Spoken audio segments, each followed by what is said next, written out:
धनेगांव इलाके में पानी की एक टांकी का इफ्तिताह अमल में आया। इस टांकी में 7,20,000 लीटर पानी को जखीरा किया जा सकता है। इस टांकी के जरिए धनेगांव इलाके के अतराफ व एकनाफ के इलाकों को पानी सरबराह किया जा सकेगा। इफ्तिताह के मौके पर एक गुलपोशी की तकरीब का एहतमाम किया गया। एमएलए मोहन राव हम्बर्डे के हाथों पानी की टांकी का इफ्तिताह अमल में आया। इस इलाके में बड़ी पानी की टांकी तामीर किए जाने के सबब अब लोगों को पीने के पानी के लिए दर दर भटकने की नौबत पेश नहीं आएगी।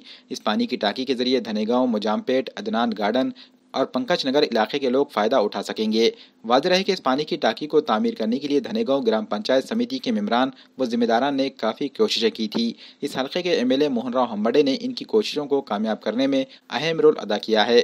इस इफ्तिताही तकरीब में नांदेड़ हल्के जुनूब के एमएलए मोहन राव हम्बर्डे समेत जिला परिषद मेंबर मनोहर पाटिल शिंदे, भुजंगराव भालके, सरपंच दिलीप गजबारे, मोहम्मद रफ़ी अहमद, शास्त्री साहिब, ग्राम विकास अधिकारी शिंदे और ग्राम पंचायत के मेंबरान व कसीर तादाद में जिम्मेदारान मौजूद थे। धनेगाव परिसरामध्ये 30 किलोमीटर पाईपलाईन आणि पाण्याच्या दोन मोठ्या टाक्या, एक 6 लाखाची आणि एक 3 लाख लिटर पाणी टाक्याचा स्टोर करता, एक टाकी 6 लाखाची 7 लाख लिटरची पाण्याच्या टाकीचं काम पूर्ण झालेलं आहे।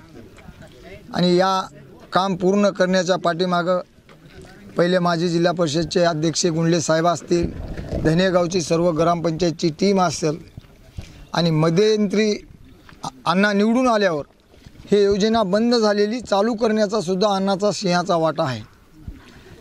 सर्व गावकऱ्यांनी मदत केली, ग्रामपंचायतने मदत केली। एवढी मोठी योजना माझ्या सर्कलमध्ये पहिली योजना आहे आणि 4 गावची योजना नांदेड जिल्हा परिषदमध्ये पहिली योजना चालू आहे, ती धनेगावलाच आहे।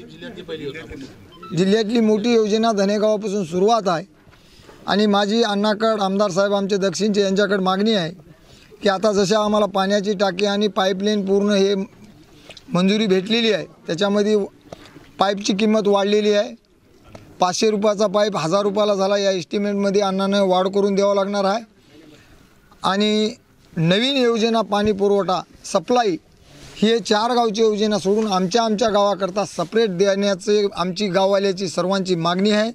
आणि माझी जिल्हा परिषद सदस्य कर्तव्य म्हणून माझी सुद्धा अण्णाकडे मागणी आहे, आमचा आम्हाला गाव सेपरेट करून द्यावा आणि इष्णोपुरीहून आम्हाला एक नवीन सेपरेट पाईपलाईन देऊन दोन्ही स्टोर टाक्याला लाईन जोडून धनेगावला परिसरात पुणे आम्हाला पाणी देण्यात यावं, ही माझी आमदार साहेबाला विनंती आहे। येथे गेल्या 10 वर्षापूर्वी पाण्याची अतिशय परिस्थिती बिकट होती। त्यावेळा सुद्धा आम्हाला आपले अण्णा आमदार साहेब दक्षिणचे त्यांनी त्यांच्या दुकानातून आम्हाला मोटरचा मोठ्या प्रमाणात सप्लाय केला। त्याच्यामुळे आम्हाला प्रायमरीपासून सुरुवात केली त्यांच्यापासून, परंतु आता त्यांनी आमदार झालेत, आमची अपेक्षा वाढलेली आहे। त्यांनी आता आमच्या जी मोठी योजना भारत योजना पेय योजना आहे त्याच्यामध्ये 2 टाक्या घेतल्यात, एक 7,20,000ची, एक 290ची। असे मुजामपेठ असो, धनेगाव असो, जुनं मुजामपेठ असो, नवीन मुजामपेठ असो, अज्ञान कॉलनी असो की जे काही वस्ती वाढल्यात, इकबाल नगर असो, सगळ्याला पाणी पुरवठा चांगल्या पद्धतीने होते। याच्यासाठी आणखीन एक आहे की हे आम्हाला सेपरेट लाईन करून द्यावी। धनेगाव येथील पैदल योजनेच्या अंतर्गत पाणी पुरवठ्याचे एका टाकीचे काम पूर्ण झालेले आहे, दुसऱ्या टाकीचं भूमिपूजन झालेलं आहे।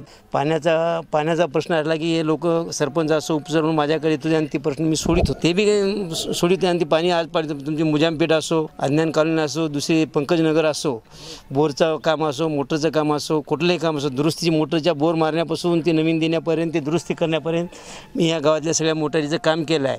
आणि याच्या सगळ्याच्या शुभेच्छा आशीर्वादानं पालकमंत्री आपल्या अशोकरावजी चव्हाण साहेबांच्या आशीर्वादानं आज मी याचा ह्या भागाचा आमदार झालो। आणि आमदार झाल्यानंतर ह्या गावातली काहीतरी मला भालके मामांनी मागण्या केल्या। आता एक स्मशानभूमीचा प्रश्न मिटला, एक यांना नाही का धर्मपरिषद करता जागा पाहिजे आणि गायरान जागा उपलब्ध आहे, तसं मामा तुम्ही प्रस्ताव वाटलावा, त्या प्रस्तावाचा मार्ग काढून आपण 100% धर्मपरिषद जागा आपण नका मार्ग काढू आणि येत्या 5 वर्षात, येत्या 4 वर्षात धनेगावचा 100% विकास होईल। या गावचा मी स्थानिक या भागाचा स्थानिक आमदार असल्यामुळं, भूमिपुत्र असल्यामुळं आमचा अजेंडा होता आतापर्यंत भूमिपुत्राला आमदार करा म्हणून, आणि 100% करोनामुळे 1 वर्ष वाया गेलं. इथं महाविकास आघाडीचं सरकार आहे, 100% विकासाच्या पाठीमागं आहे. आपल्या जिल्ह्याचे पालकमंत्री अशोकराव चव्हाण, ते बी त्यांनी मागल्या 2 भाषणामध्ये बघितलं. आता हे तुमचं करोना जाऊ द्या आणि आचारसंहिता जाऊ द्या, पदवीधराच्या आचारसंहिता आल्यानंतर विकासाच्या कामाचा धडाका लागेल, आणि 100% आम्ही धडाका लावून पूर्ण कामे तत्वागारीकडून आणि ह्या ठिकाणी धनेगाव येथील धनेगाव ग्रामपंचायतीतील अज्ञान कॉलनी, तुमचं पंकजनगर, मुजामपेठ हे घरपोच पाणी देण्याचा आम्ही संकल्प करू. सगळ्या ग्रामपंचायतींना घरपोच पाणी येत्या 3 महिन्यात आम्ही घरपोच पाणी देऊ, पाईपलाईन करून पाणी पाजू. या ठिकाणी एवढंच सांगू शकतो.